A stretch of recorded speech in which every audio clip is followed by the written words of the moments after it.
If you're buying mutual funds in 2025 just because someone said this is the best fund, chances are you're losing money.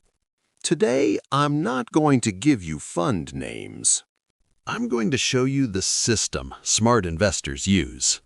The market in 2025 is not simple.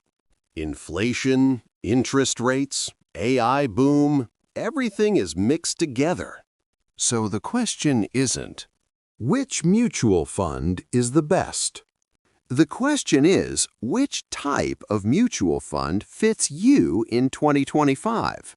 Part 1. Low-risk investors. If safety is your priority for retirement or to protect your capital, People often make the mistake of buying growth funds. Best choice. Index mutual funds plus bond funds. Index funds don't try to beat the market, they follow it.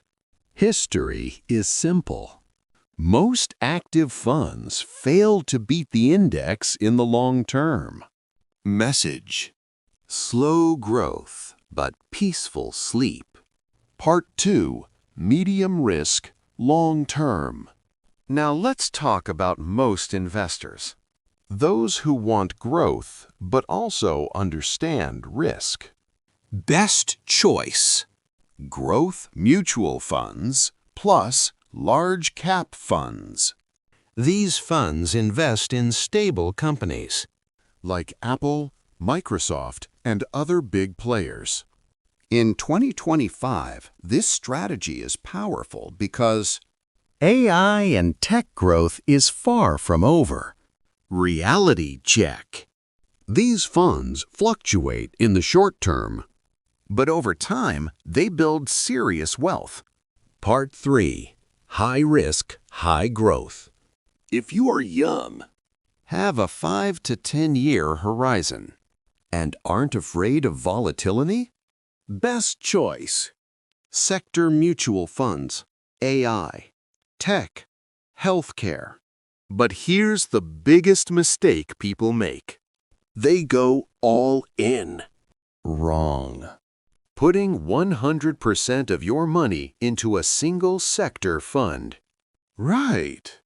Use only a small portion. You get the reward without risking everything. Biggest mistake people make. The biggest mistake 90% of people make is buying last year's top-performing fund. The market doesn't run on rear-view mirrors. Just because a fund was a hero last year doesn't mean it will perform next year. Smart 2025 strategy. Successful investors in 2025 keep their eyes on only 3 key factors. Diversification. Low fees. Long-term thinking. No hype, no guessing. If you think mutual funds are a shortcut, they won't work. But if you understand the system, mutual funds stop being boring. They become powerful. Follow me if you want real investing, not hype.